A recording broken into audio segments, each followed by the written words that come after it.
Space, the final frontier. These are the voyages of a new Trekkie. My 5-year mission to search out Star Trek media, to seek out our fans and merchandise, to boldly go where no fan has gone before.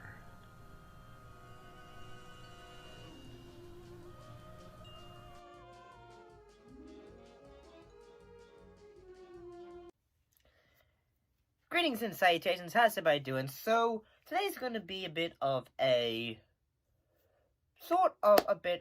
more, how would I describe this?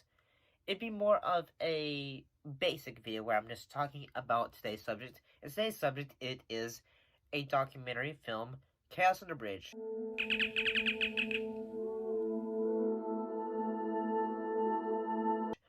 which was a story of how, the struggle to create the sequel show, Star Trek The Next Generation, and all the problems that were involved in it. The film was actually directed by Captain Kirk himself, William Shatner. And I'm going to be honest, when I first saw, the image of it, because I thought, oh, it's free on YouTube, that gave me the impression that this had a bit of, oh, not the best quality of, film or something like that. Because, well, it's free on YouTube and all that, so I thought, can't be all that great. But in all honesty, I actually ended up really enjoying this film, in all honesty, because I thought it was rather informative. It was, at times, could be funny. I liked the visual storytelling devices that we use, and that, say, the animation sequences that were used felt like, say, a animated comic book. Honestly, that was actually pretty cool about it.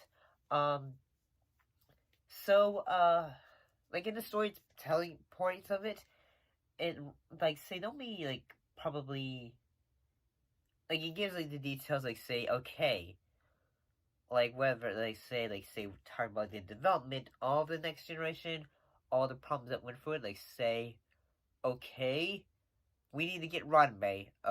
Okay, is Roddenberry going to be along with this? Is he going to be good on our side, or is, whatever it is, all the issues that it had from the first season, and as well as, say, some of the head writers and all that, and as well as, say, DC Fontana, she was one of the writers for the original series, returned as well. And so, say, it's given, the point of perspective, say, okay, Roddenberry, okay, he, after, being kicked off the film franchise after, say, uh, commercially, say, Star Trek The Motion Picture, it did well, but from the perspective of fans and also critics, it wasn't, say, received well. In fact, some, storytelling is kind of slower. So, yeah, they were trying to figure out, okay, Roddenberry thought he was, say, the old bird trying to get new ideas out and all that. And I kind of say the visual storytelling for me, say, wherever it's the comic elements of it. So I thought it was pretty cool. Say there are some others, a little bit of stories that were, in it. Say, a story involving, how, Patrick Stewart said, say, okay, everyone on this show during the first season was, say, goofy or all that, or act like this is, a fun time and all that, whereas he was, say, the serious one, say, I'm Shakespearean trained.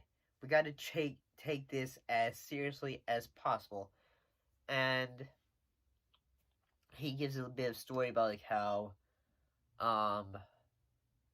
say, a newscast tried to do, go on the set and then like say, okay, now here's the news, or like say the weather.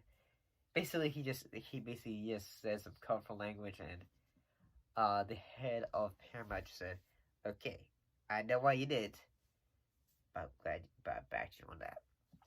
Uh, and honestly, you kind of feel, although you kind of like, there's a bit of like parts of like say, okay, like say the head writer at the time was like trying to say we need to follow what Ron Bay says, like, which is no conflicts. And so yeah, they give some details about like that, how the writers had trouble trying to give details, like, okay, how can we do this since in Ron Bay's perspective, which is like say this far in the future, there is no conflict and all that. And yeah, like say all the little details about like how Ron Bay was upset or how he really wanted this in the show and all that. And it eventually like leads into the death of Gene Roddenberry as well and all that. I was actually kind of interested in the fact that, Gene Roddenberry, his lawyer, basically he was like say he was basically like say this sleazy guy who basically just like say who would give like say writing suggestions and all that. And yeah, I thought Chaos on the Bridge, this was actually a very entertaining documentary, and that probably has details that say some Trek fans probably would have already known after many years with the show, or they probably might not.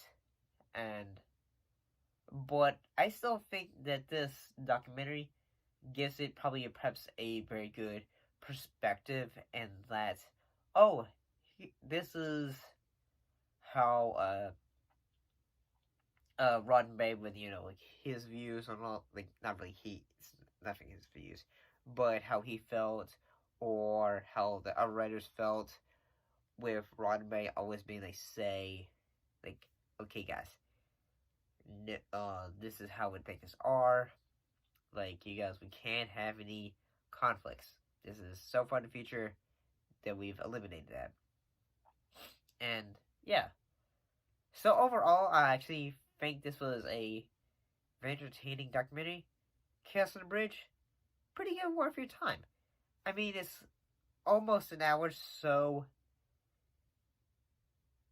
yeah, you probably have a time to like watch this. It's like I said, it's on YouTube. It's for free. William Shatner, he implements some creative, like say, humor to it. He gives some opportunity of like say music choices, which I think work for it. Like say you have this theme of a Western vibe, poker and all that stuff, which I think actually works. And that say the playing field in Paramount was sort of like say poker, like say, okay, we're gonna raise the stakes on all that, and that Roddenberry, he was the kingmaker. Are you gonna put all your chips in or not? All that stuff. But I actually think this is actually pretty good. I actually highly recommend it. But what do you guys think? Put your thoughts and comments down below. Let me know. And as always, thank you for watching, and we'll see you next time. I'll see you later.